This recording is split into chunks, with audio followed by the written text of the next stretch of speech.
Okay, we are live. Wonderful, wonderful. First of all, to those who have been wondering how did it go with my tooth? Because I ate a bun and there was a pebble in the bun, and I cracked something. Yesterday, I went to the dentist because this happened as these things happen just before holidays, right? But yeah, it was the pebble that cracked and not my tooth. My tooth is completely fine.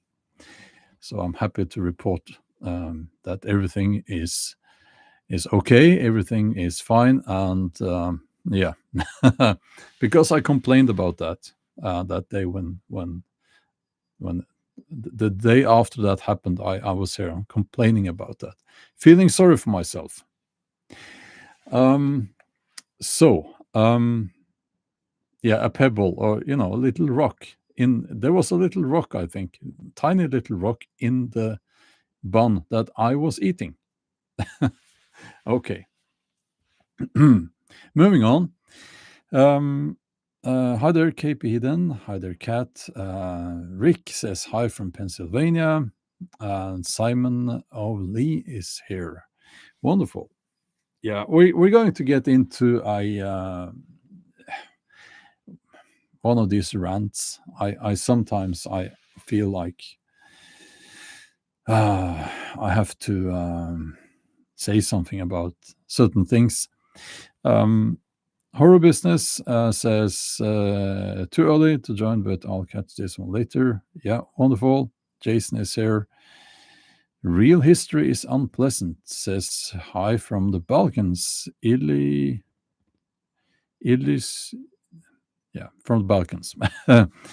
Okay. um, Russell Brand. I think I have mentioned him before, but not so much. I want I want to talk about people like that. People like that. Because I think that they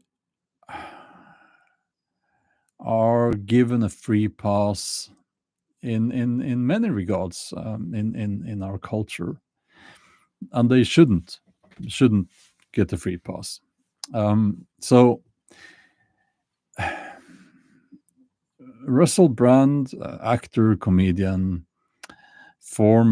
allegedly former drug addict, and he claims to have been a sex addict.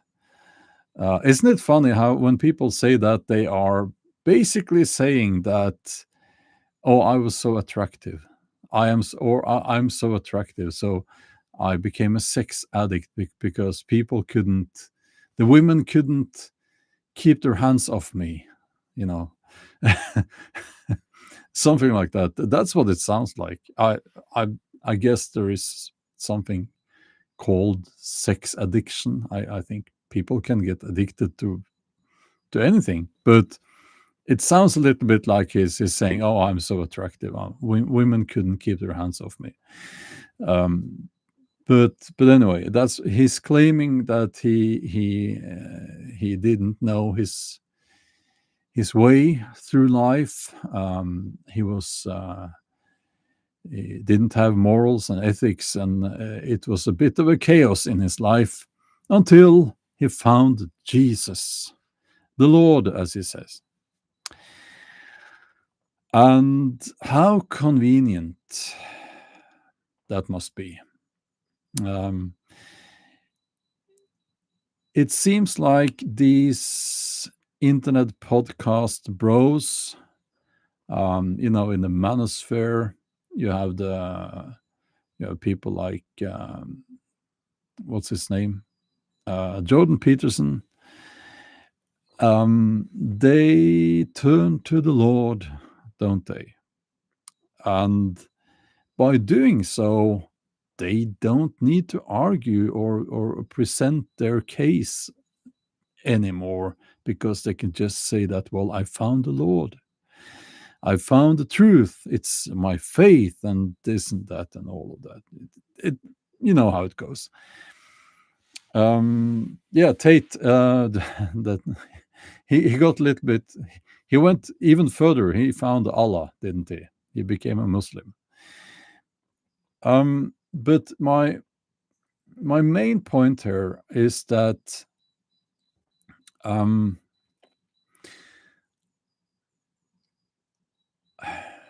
these people who have probably done horrible things. I mean, we're not perfect. I mean, we are not perfect. But and I guess we have all done things when we were younger that we're not particularly proud of.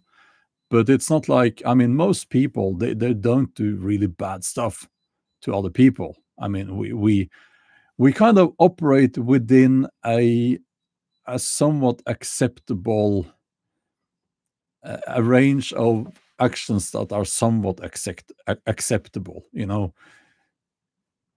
I guess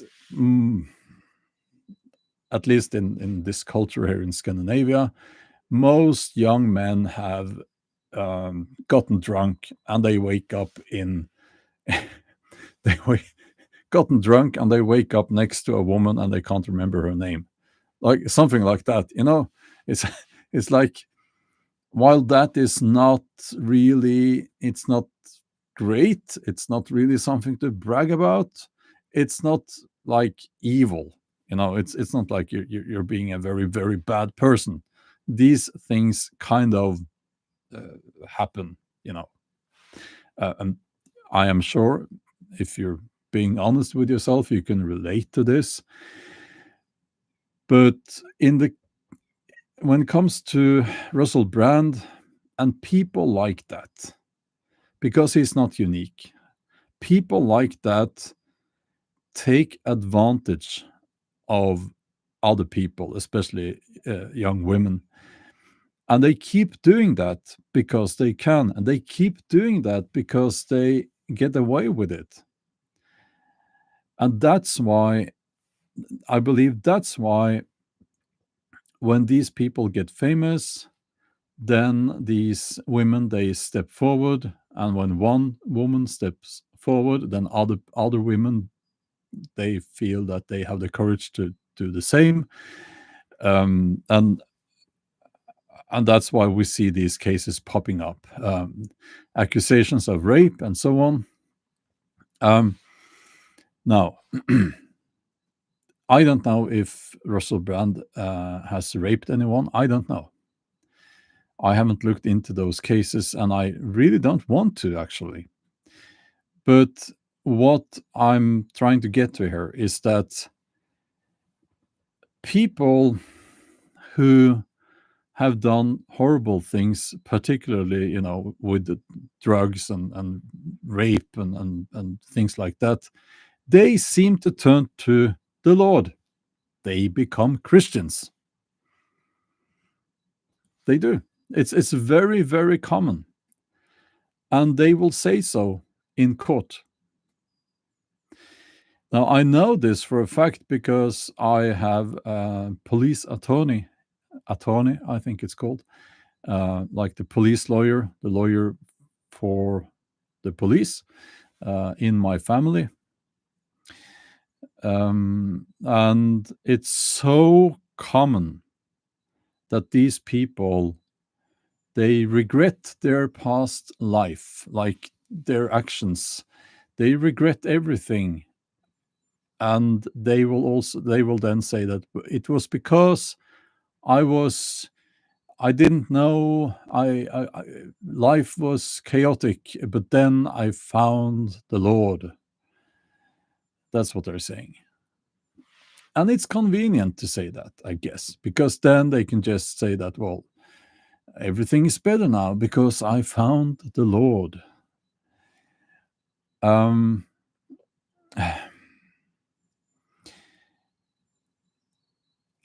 do they really think that they found, you know, the true faith or whatever? Do they really think so?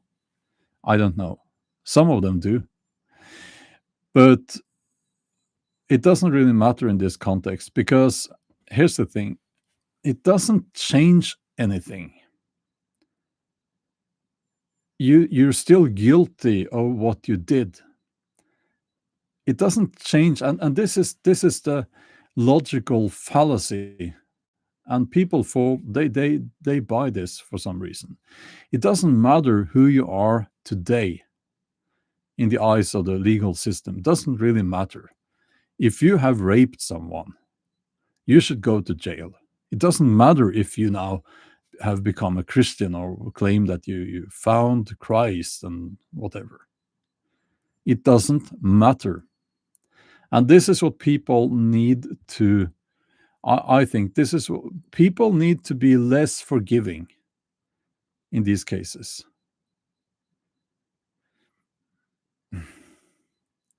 Because we're not talking about, well, he's claiming, I saw this video clip and he's saying, look into my eyes. I've never raped anyone or something. He says, look into my eyes. That's not proof. Like, you can't stand there and say that, well, look into my eyes. Could I lie to you? Well, sure.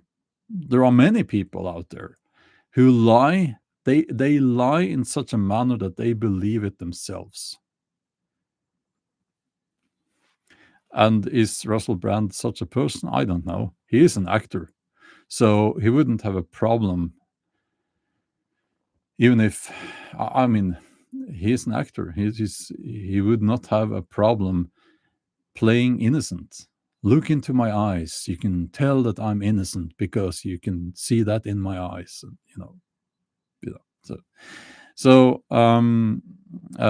Uncle Iro says not everyone who gets accused of such things are guilty. No, of course not. Of course not. But um, I have looked a little bit into the case of Russell Brandon. There seems to be a pattern there.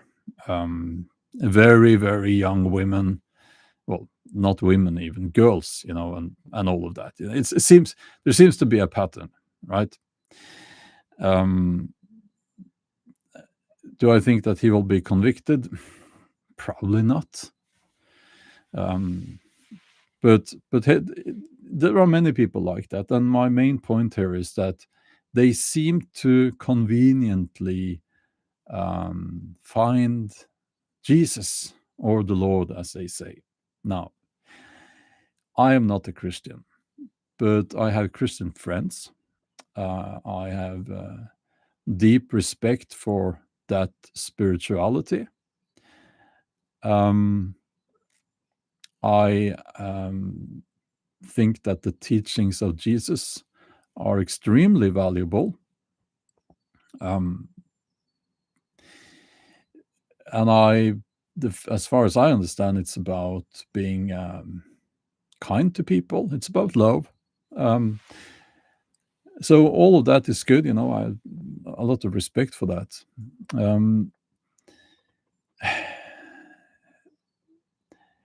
But it's this holier than thou attitude that I just can't stand. Now, in the thumbnail, I used a photo where this little grifter, he sits there on stage with this character, Tucker Carlson. And Russell Brand sits there. I mean, and he's praying to Jesus or whatever. It's a disgusting thing to watch. It's just disgusting because those two people, and I have to say this, they are not good people. Okay, they seem to be in it for the money. And the way I see it, they are both actors. They are both actors. And they are making millions upon millions off of their acting.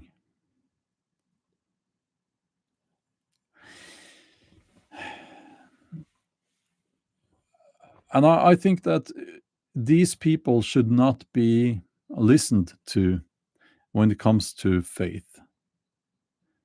I think that they should not be given attention. Yeah, I'm giving them attention now, of course, but there are many people who deserve attention much more than those people. Um, the Pope, he just died, as I'm sure you know, and it seems to me that he was a very good person.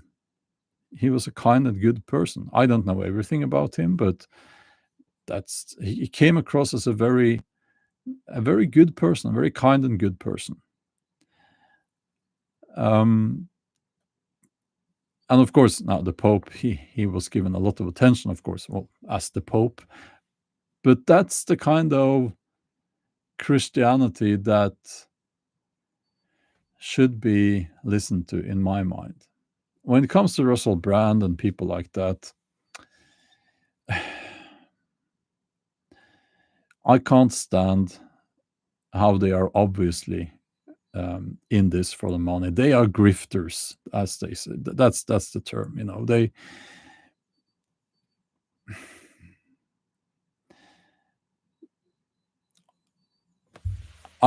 Yeah. So this is basically what I wanted to say here concerning people like Russell Brand. And I wrote in the title of this thumbnail that the Russell Brands of this world, because when he's gone or not given attention anymore, um, there will be other people like that filling the void. Because I think now that we have this manosphere, and the manosphere has moved in a certain direction, um, a very toxic direction, by the way, there will be other people stepping up or stepping in into that space. Um, so, yeah. Um,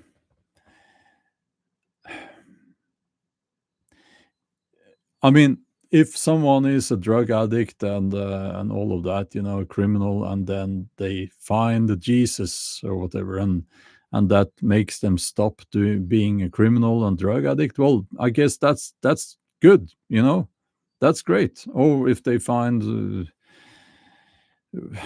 whatever, if they need that, if they need some kind of religion to stop doing those things, then um, that's good, you know.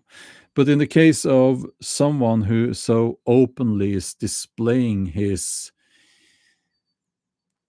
like holier than thou attitude, like people like this, I can't see that this is anything other than just being a grifter, just being still someone desperate for attention, desperate to catering to that audience. And as that audience is moving towards, Christianity, in the case of the manosphere, so will these people do that, uh, and yeah. So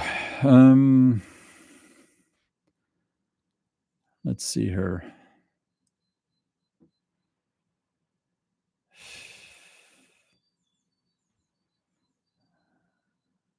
Yeah, has Russell Brand written a book? Okay, Cat. Wasn't that Jordan Peterson? I will say, as an author, that these people who are celebrities, they might have their name on a book cover, but the book is partly or fully written by a ghostwriter normally. That's just how it works. Um, um, Now, I will say about Tucker Carlson that I think it was extremely valuable that he interviewed Putin, um, because we got to see that was, interesting. Putin's take on European history was interesting. Um, and he has been Putin has been called out, of course, because that he was presenting he was presenting the official Russian narrative there, just leaving out the parts of European history that don't fit the Russian narrative. So yeah, we also got to see that Putin is probably a very extremely intelligent, um, or at least way above average at intelligent. But yeah, okay, I'm just scrolling up here.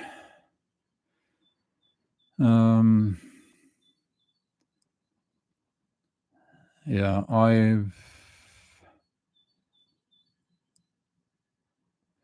let's see here.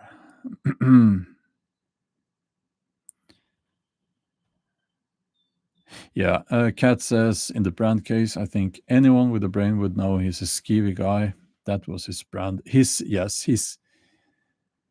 he seems like someone I wouldn't trust with anything.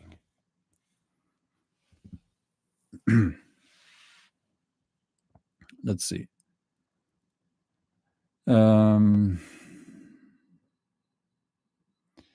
Yeah, I don't know the full extent of the allegations against Brand. I know he's been recently again accused of rape. And now, of course, accusing someone of rape, it can be,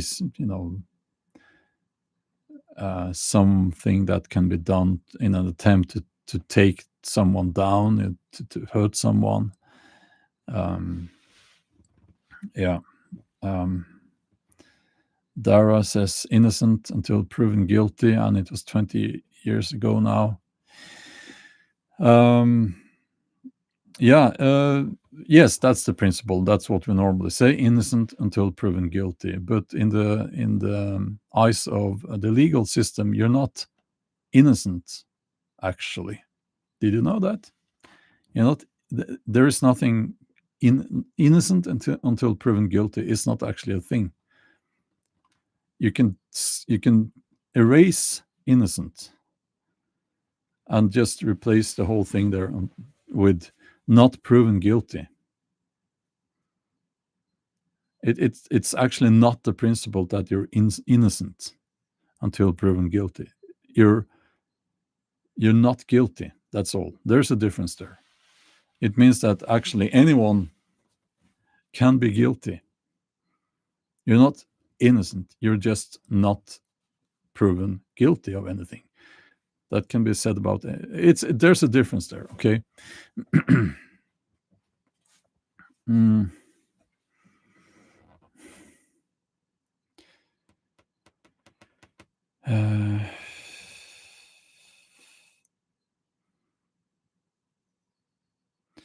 Yeah, I shouldn't say this, but when it comes to Tucker Carlson, one of my biggest problems I have with that guy is his hair. That's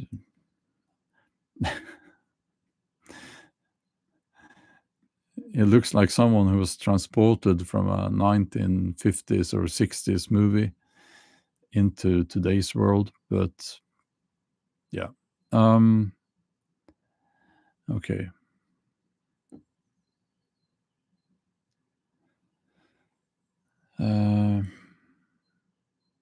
Yeah, With the Mystic says you're found not guilty rather than innocent. Exactly.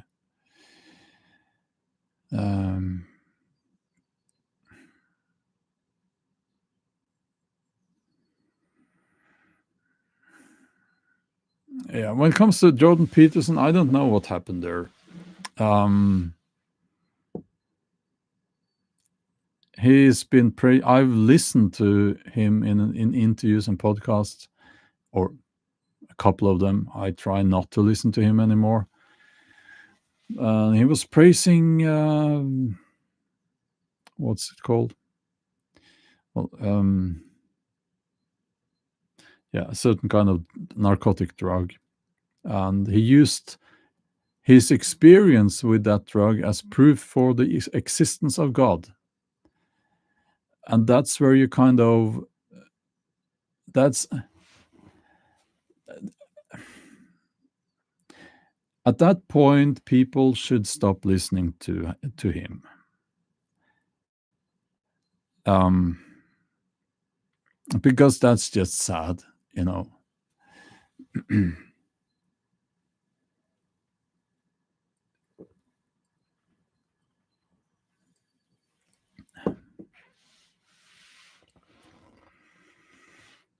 um, yeah, the two videos or interviews or whatever it was with Jordan Peterson that I watched, they were not AI.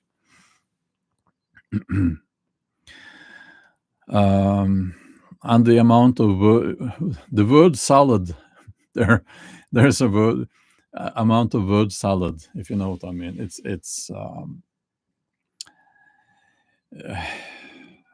Yeah, it's sad. Yeah.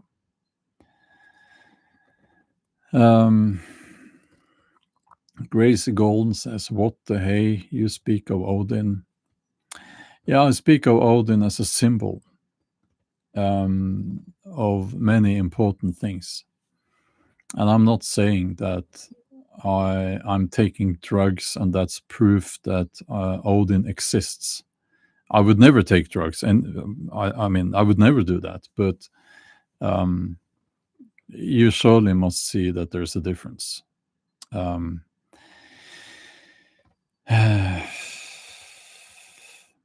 and young people listen to these people, especially young men. So it's there's a reason to worry there.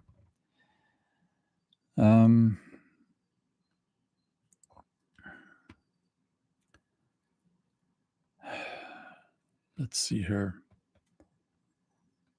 Yeah, okay.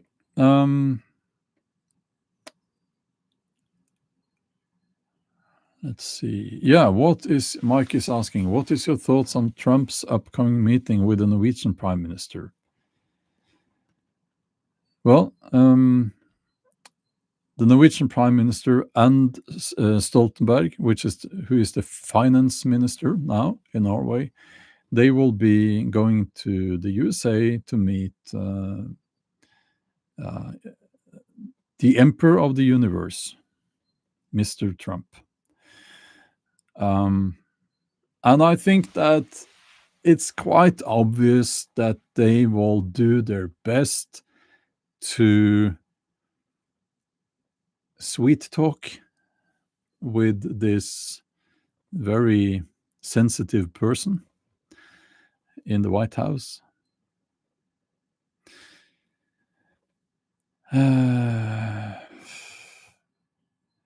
Yeah.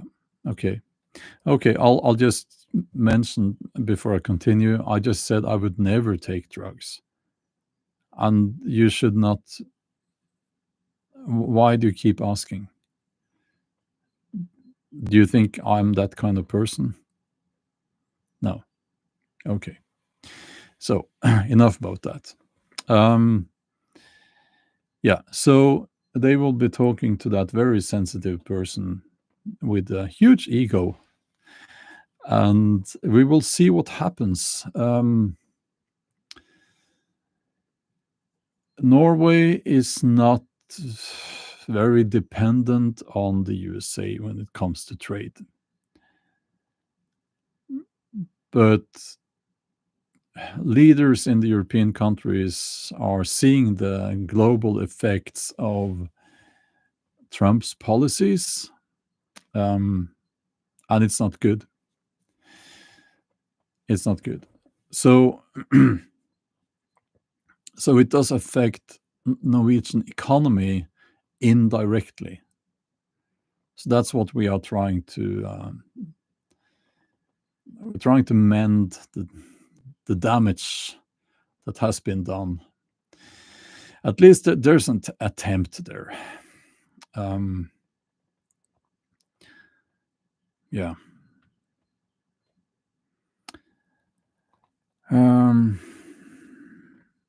So I don't know. I don't know what will come out of that. I don't know. Both Stoltenberg and the Norwegian Prime Minister are very into the globalist agenda. So there is that, of course, but they know that if they want to win the upcoming election, because they are Labour Party politicians, they need to come across towards the Norwegian public as in a positive way. So yeah, I don't know. It's difficult to tell. And in these meetings, a part of the meeting is behind closed doors, and a part of the meeting is in front of cameras normally. And the part that is in front of cameras is very much not the controversial stuff. That's how it should be, you know.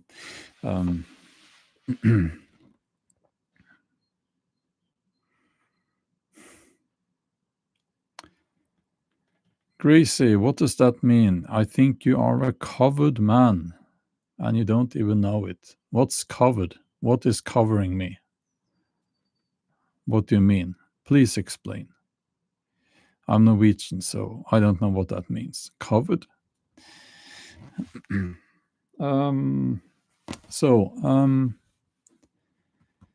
Yeah.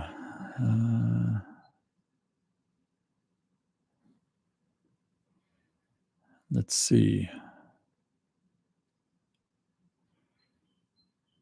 Thomas Otto says the early version of Brand was better. He tried to be anarchist and spiritual, not religious. Yes, I agree. And I saw some videos on his YouTube channel, not many of them, but some during the beginning of COVID. And he was saying quite a few intelligent things there, which I think was valuable at that time. But then that's not what it's like anymore. Yeah, okay. I don't get what you mean there. Protected. Okay. So, let's see.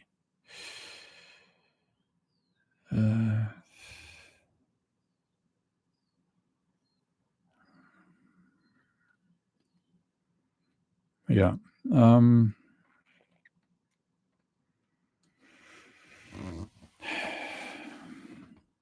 Well, and thank to you, Uncle Iro.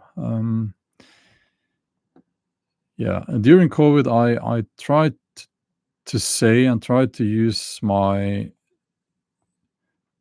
this platform to remind people that please try to gather proper information about the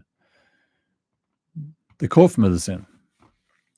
Try to make an informed choice for yourself based on that information. So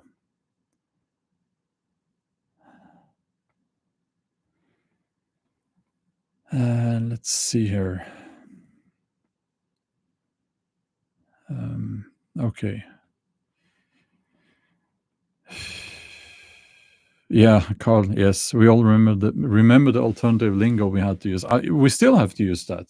We still can't say the words. That's because the censorship is very strong. Now, yeah, when it comes to Russell Brandon, these people who here's one thing that I have observed. Okay, if you say something during a time of crisis that becomes true or almost seen as prophetic, then people tend to think that your predictions for the future or anything you say is must be true from there on and out, right? If you get my meaning here. So, um, but that's not how it works. But if you'll have to forgive me, I will be talking about the COVID crisis now a little bit to use that as an example. But I have to find the right words, or else this live stream will be cut. It's happened before. Um, if you said during the COVID crisis that look at these research reports here, we already have proof that these things can happen to you as a side effect. So you have to take that into consideration. So if you said that, and if you said that, well, we expect, or people, researchers, people who actually work with this, the science points to side effects, and these are the side effects. Like, um,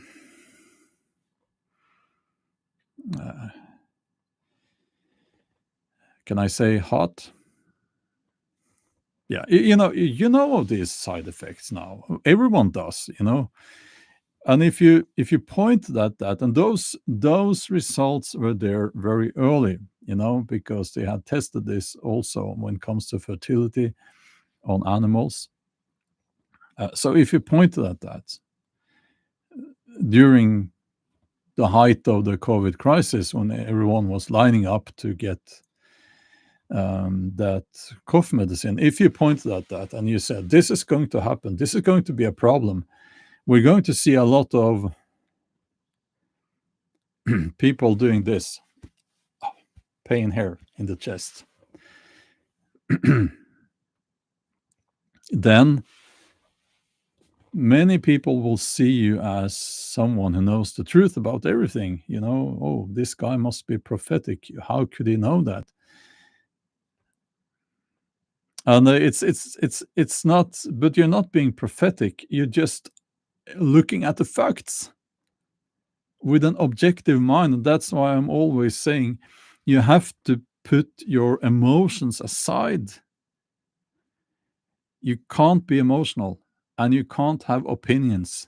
You just have to look at the facts and then form an opinion. It's not difficult. Well, or it's that easy and that difficult. But anyway, so Russell Brand, he was, as far as I remember, he was skeptical towards the cough medicine. And he got away with that without being counseled. That's how YouTube works. Obviously, he was not shadow banned like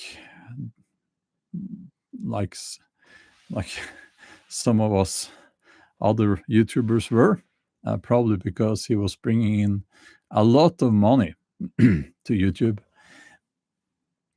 That's what I think. Yeah, so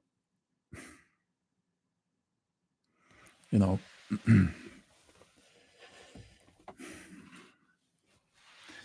Yeah.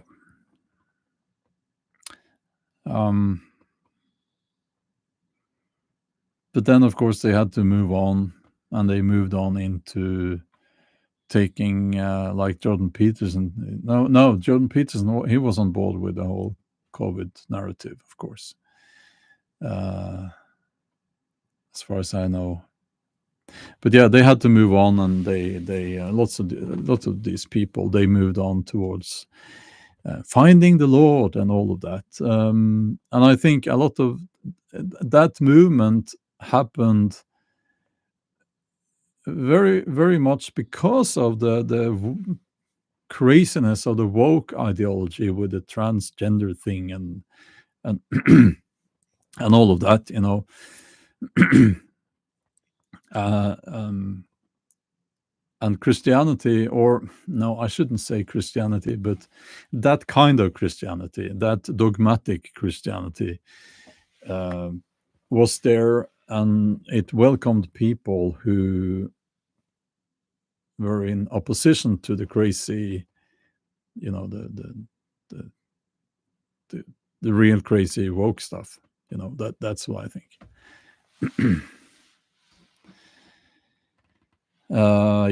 Yeah, didn't yeah. Jordan Peterson said, "Just get the damn V cough medicine."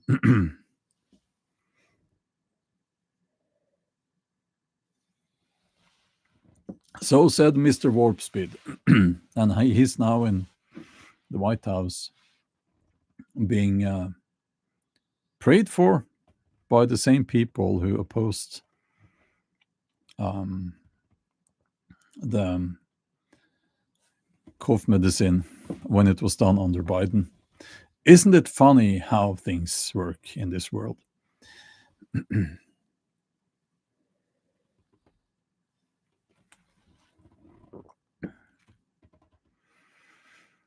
Mm,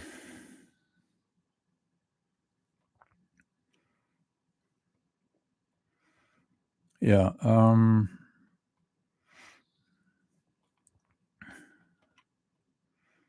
John Peterson, is he living in the US now? Um, my guess, my actually educated guess on that would be that at least the main reason would be taxes. um, so yeah.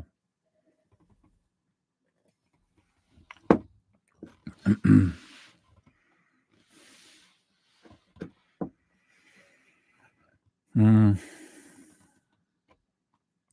okay. Uh,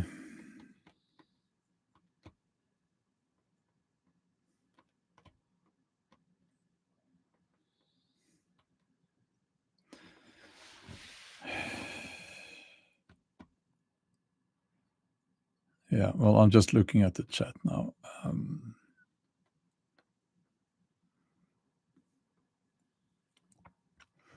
It's a little bit. It's a little bit difficult to forgive these people who said, "Just go and get the cough medicine." And I have a good memory, and I remember who said that. Um, and you know, like, yeah, Jordan Peterson said that. Mr. Trump said that.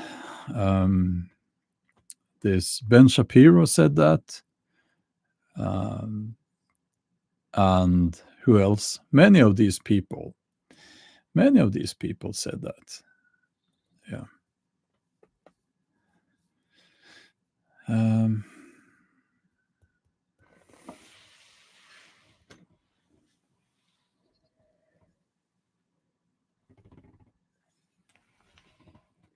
and it's like you should never say.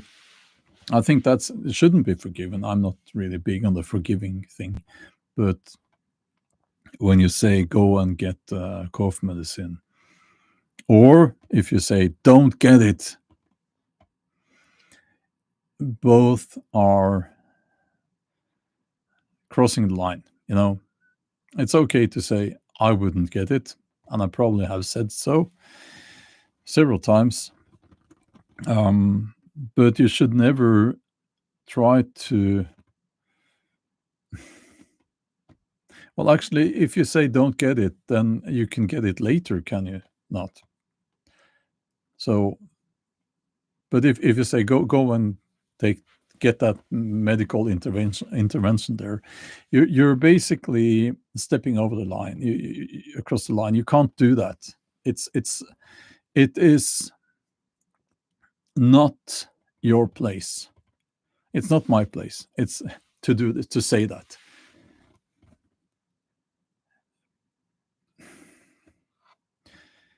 Yeah, lots of celebrities said that, and we should remember who said it, and they should be boycotted completely.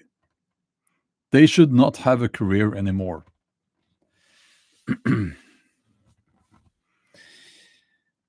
uh, let's see here.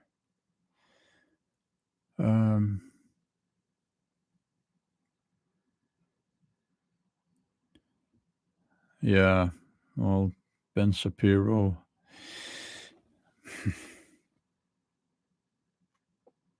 Actually, Ben Shapiro is interesting because he is and has. I've seen him using the same argument. It's not an argument, but it goes like this. Like these people who. Now, I don't think he's. As far as I know, he's never been a criminal and um, drug addict or anything like that. But he's using the same argument. He's saying like, "Oh, I'm a conservative Jew," he says, and these other people they're saying, "Oh, I found the Lord." So they are using divine intervention there. The God, the big boss upstairs, is on my side. So whatever you say, I can just say, well, I'm following God. So your argument is not valid. Or as a Norwegian politician said, and I must admit that was a very funny thing to say, he said that whoever has God on his side is never in minority.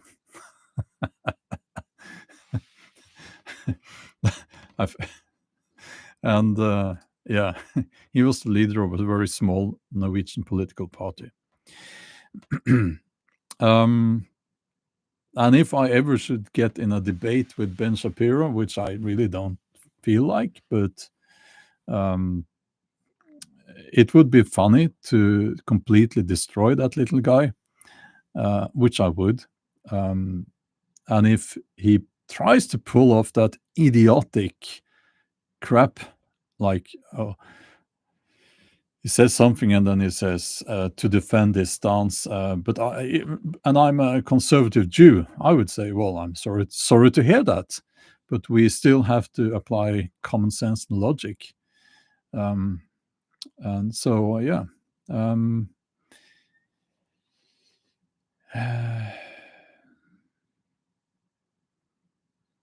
Would they ever say that? Yeah, he said it many times. He just inserts it in his argument. I'm a conservative Jew. So I mean, okay. um,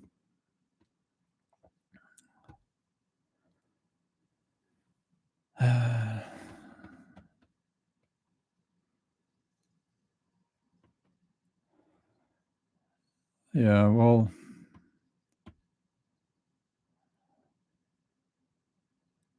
I have a lot of. There's a lot about Ben Shapiro I really, really hate. Most of all, his voice. But yeah.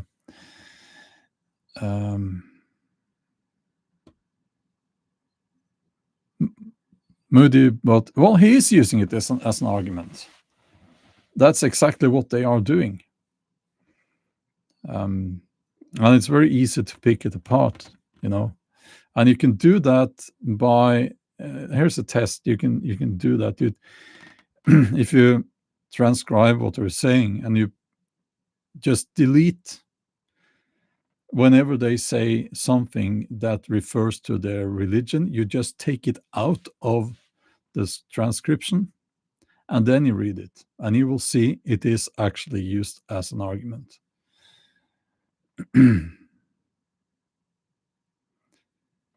GB says that's equivalent to you saying I use logic, not emotions. No, that's completely not the same. It's the opposite. um,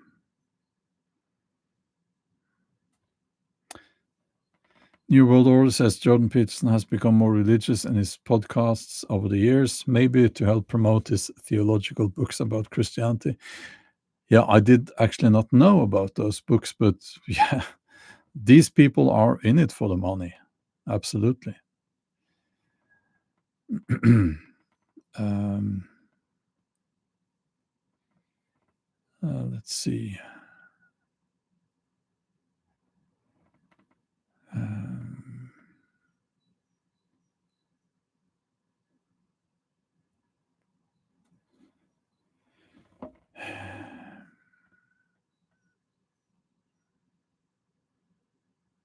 let's see here. Okay.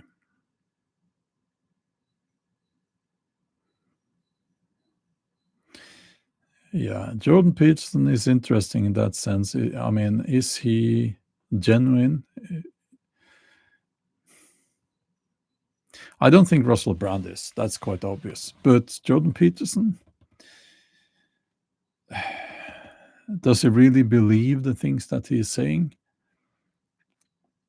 I think sometimes he doesn't know what he's saying. But yeah, could be. Could be.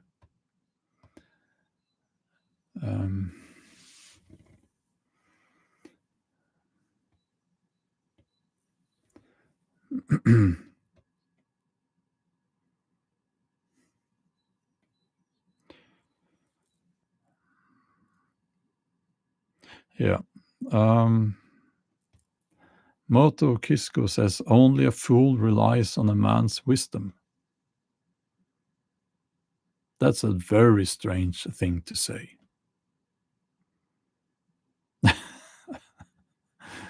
I completely disagree.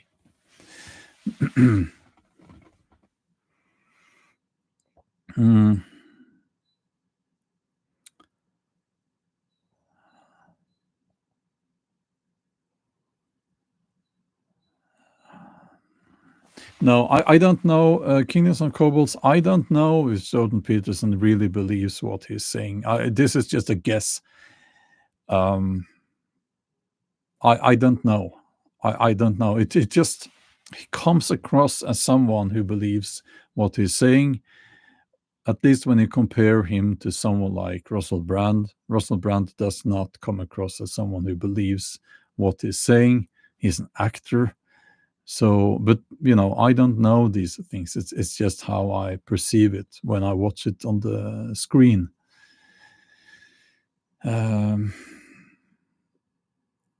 Yeah, so I don't know for sure.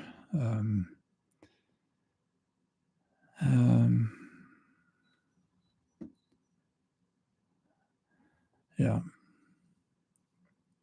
No, Jordan Peterson is an odd man, I think.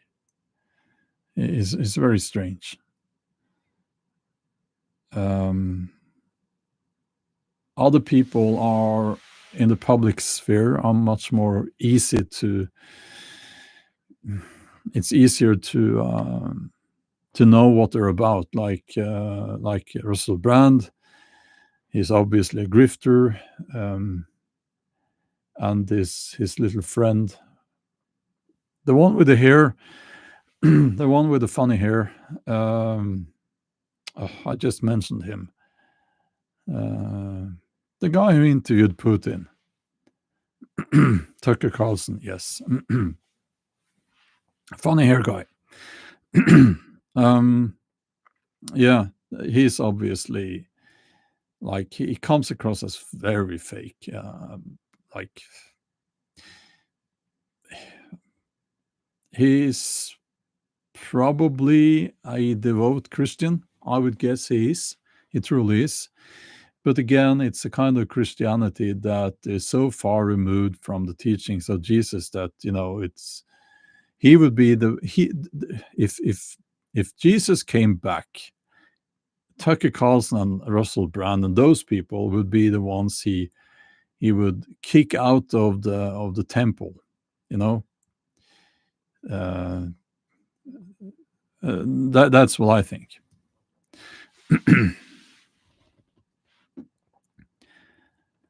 Uh,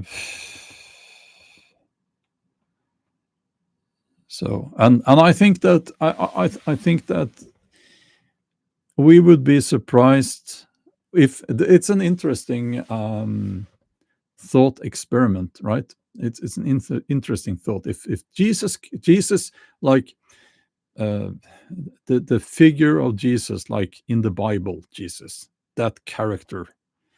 It doesn't matter if you believe that Jesus was real or not. That image, that character, right?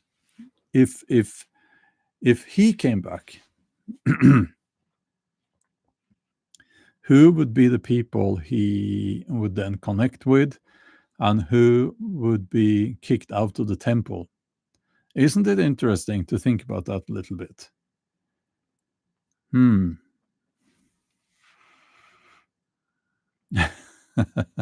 I guess you know where I'm going with this. So, um, yeah. So, and also an interesting thought is this: who would welcome Jesus if he came back, and who would condemn him? Who would say that, oh, he's woke and all of that? That's also a very interesting thing to think about, isn't it? Um,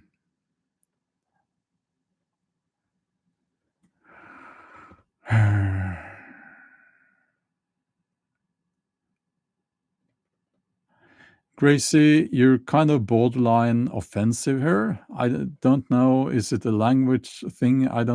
Do I not understand what you're trying to say, or are you just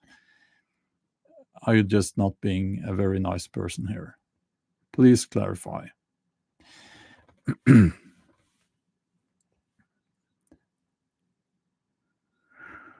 um, yeah. So obviously, what I'm trying to say is that I think that these um, mega church pastors, they would be kicked out straight away, you know. And when it comes to Trump, now I don't disagree. I don't disagree with everything that the Trump administration has done. I still believe, and this is a very controversial statement, but I still believe that we are actually, as Europeans, we are safer now than we would have been if the Biden administration would have continued through Kamala Harris. That's because Trump is pretty much doing as Putin wants to, and that way it seems like we avoid a nuclear war in Europe that way, and that's the most important thing to me. And this is a controversial statement, but I still stand by that. But I think Trump would have been kicked out of the temple by Jesus and all his little friends. Um, I'm not getting any friends here, am I? Saying this. The people who hate Trump, they don't like what I just said, and the people who love Trump, they don't like what I said after that.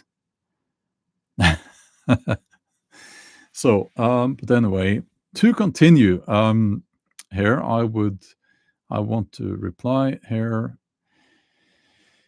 How long? Oh, John says I actually agree. Well, thank you, thank you. um, let's see. Um,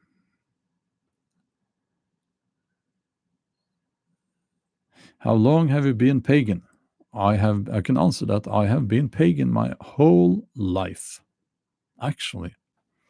Isn't that a bit unique?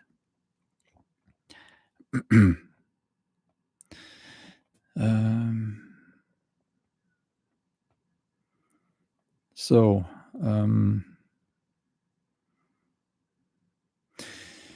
yeah, well, you see, I kind of grew up very close to nature. Also, I had access to books. And before I read the books, I read uh, cartoons. No, what do you call it? Like comic books, drawn pictures, right? About Norse mythology. So from a very very early age, I had access to that and also access to nature. Uh, and I grew up in a secular home, so there was no pressure in any direction concerning religion. So I kind of found that symbolism as a child already. So that was a good that was a good thing, you know. Um, Wonderful, yeah. Uh, um,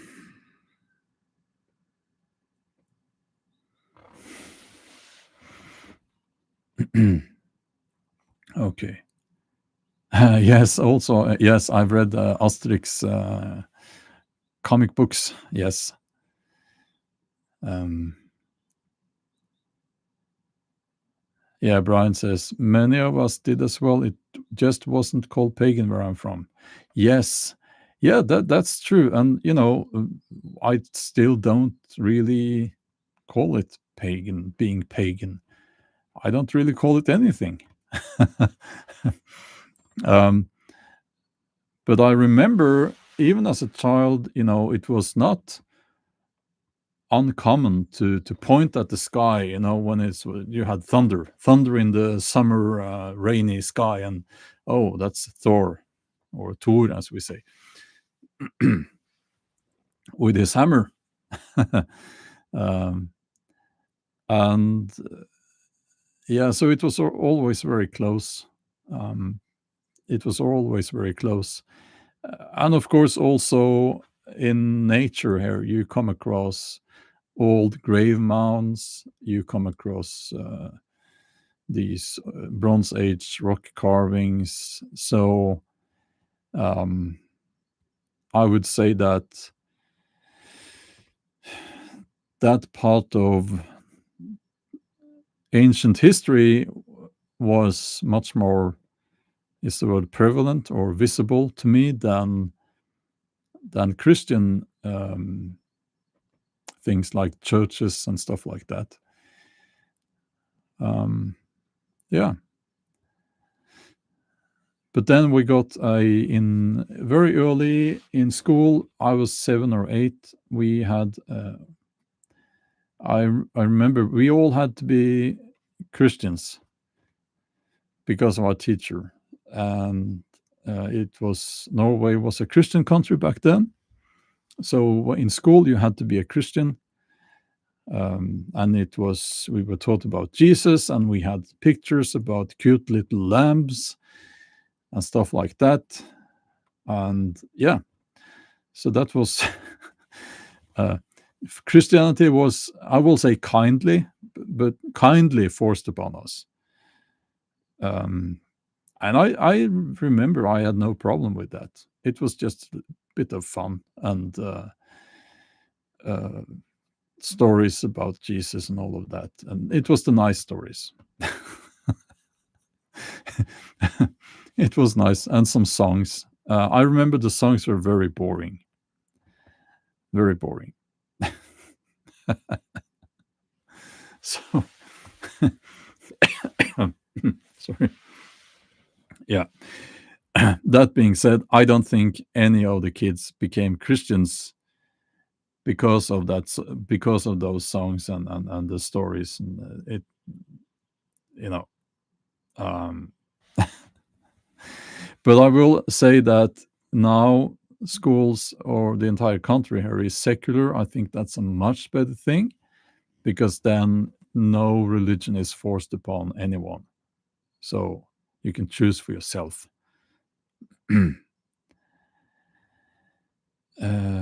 Carl says, I feel that Norway was deeper into Christianity than Sweden ever were.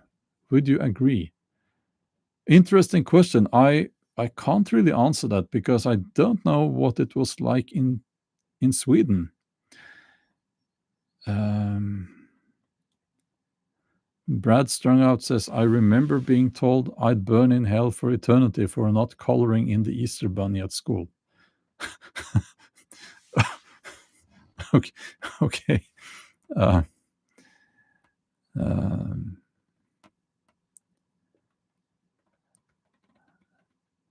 Let's see here.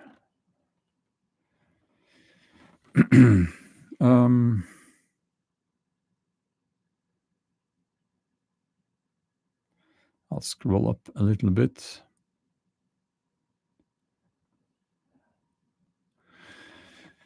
Question here, are your kids heathens too? You'd have to ask them. I wouldn't try to put pressure or even influence. Well, I guess you are an influence as a parent, but I wouldn't. That's a big difference there between paganism and monotheism. Pagans don't try to convert other people. You can do as you like.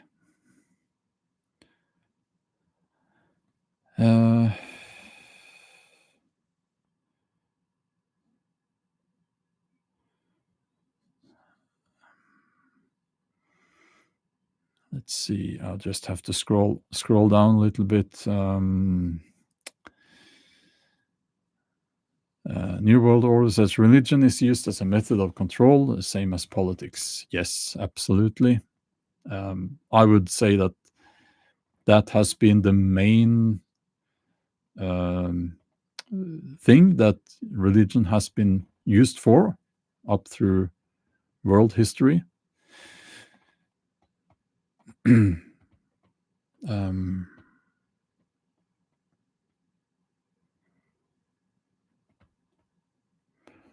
see.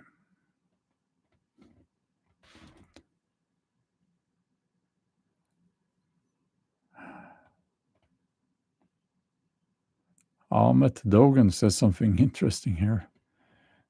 Nothing romantic about the past, just some wild men eating raw meat. Okay. I get it. Sometimes people are being ironic, and maybe that was an ironic comment.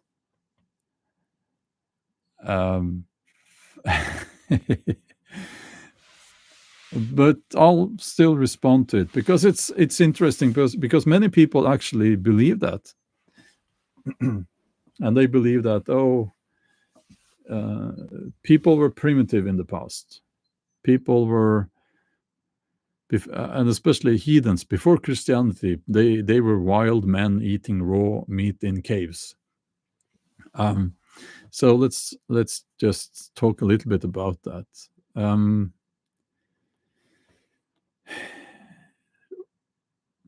We know that that's obviously not true,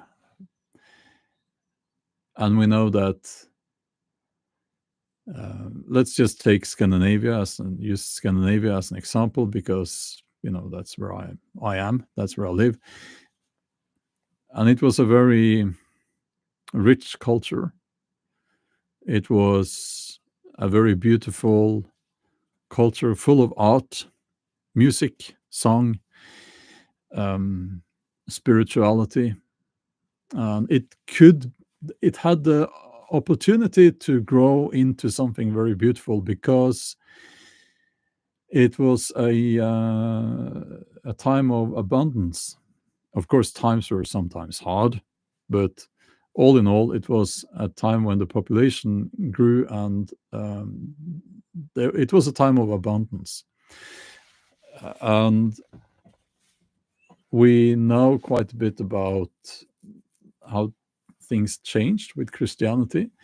The culture did not become richer, but rather, I wouldn't say that it culture became poor or non-existent. It just changed, and it was still rich uh, under the under a monotheistic rule, but we know obviously that humans have been creating beautiful cultures full of art and science and progress for thousands of years, actually.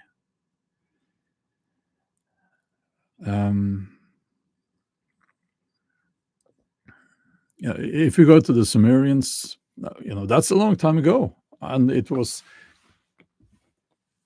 quite an advanced culture. Yeah, so okay.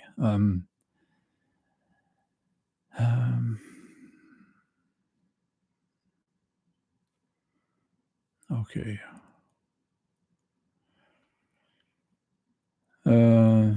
Moody Bot says, nice trinkets, but no written word. What?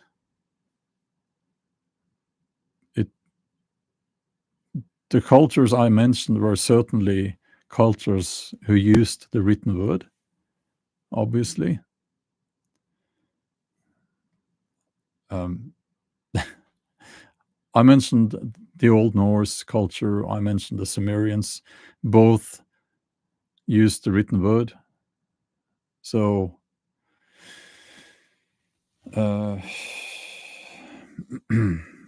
yeah. Obviously, they couldn't write down as much as we do, like here in Norway, for instance, because they didn't really have access to stuff to write things on, right? They didn't have paper, you know. So that's actually seen as the main reason why the runic alphabet, it's not an alphabet, but that's what they call it, changed through time to become more compact, so that you didn't need as much space for writing messages. For instance, if you had like a piece of wood, or you had a piece of bone, and you needed to write something there, then it makes sense that they uh, what's the word? They kind of shrunk the words, right? That's why the younger Futhark has less letters than the older Futhark. So,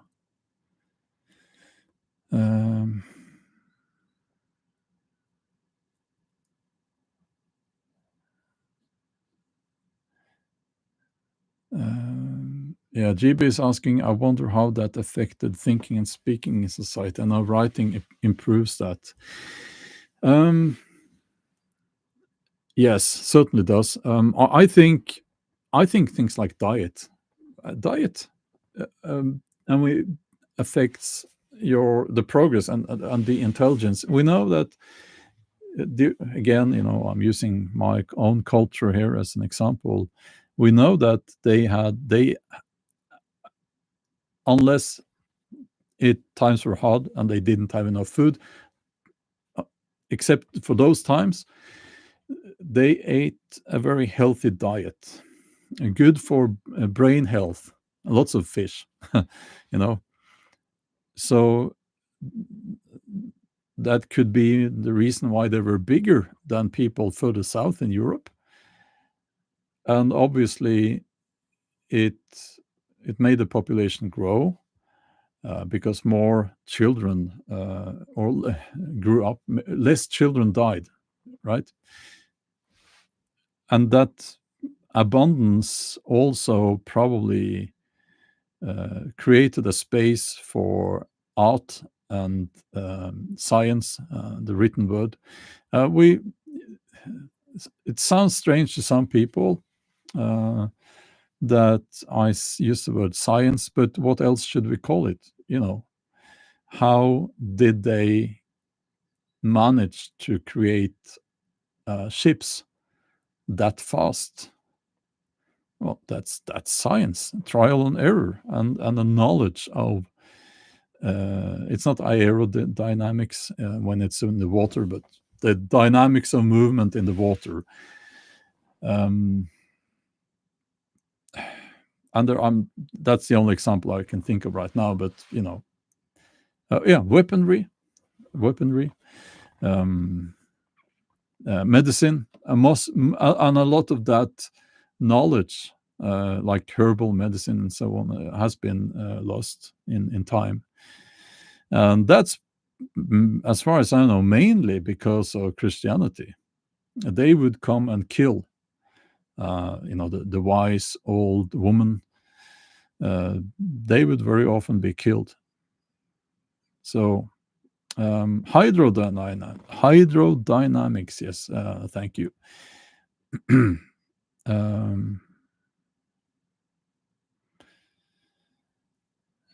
So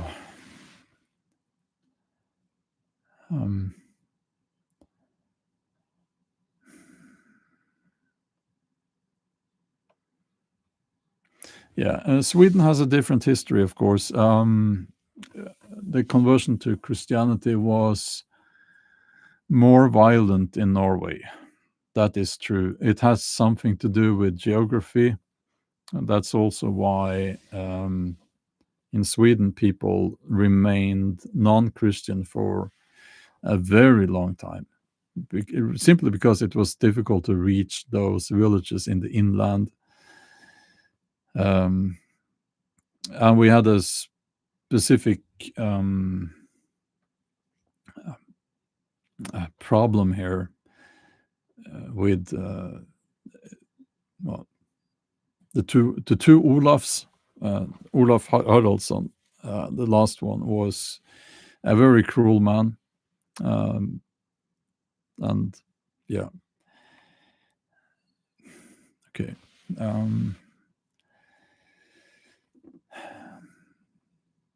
But it amazes me that people will still say that, oh, it was a peaceful conversion.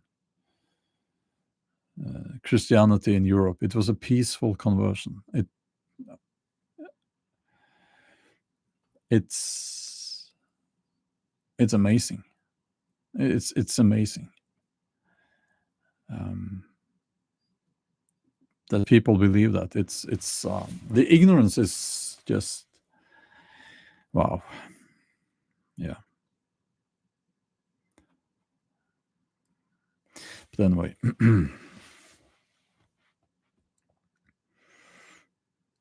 Yeah.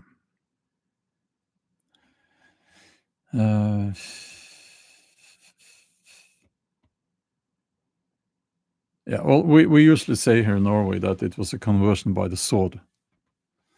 And it was, So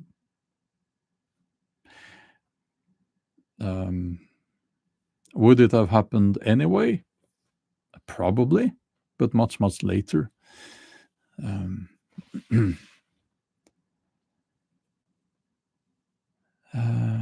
Let's see here. Yeah, okay. I am, it's time for my breakfast. And I wish you a wonderful evening or a wonderful morning. It's a wonderful world out there. So go out and experience that if you can. And we'll talk soon. Okay. Bye-bye.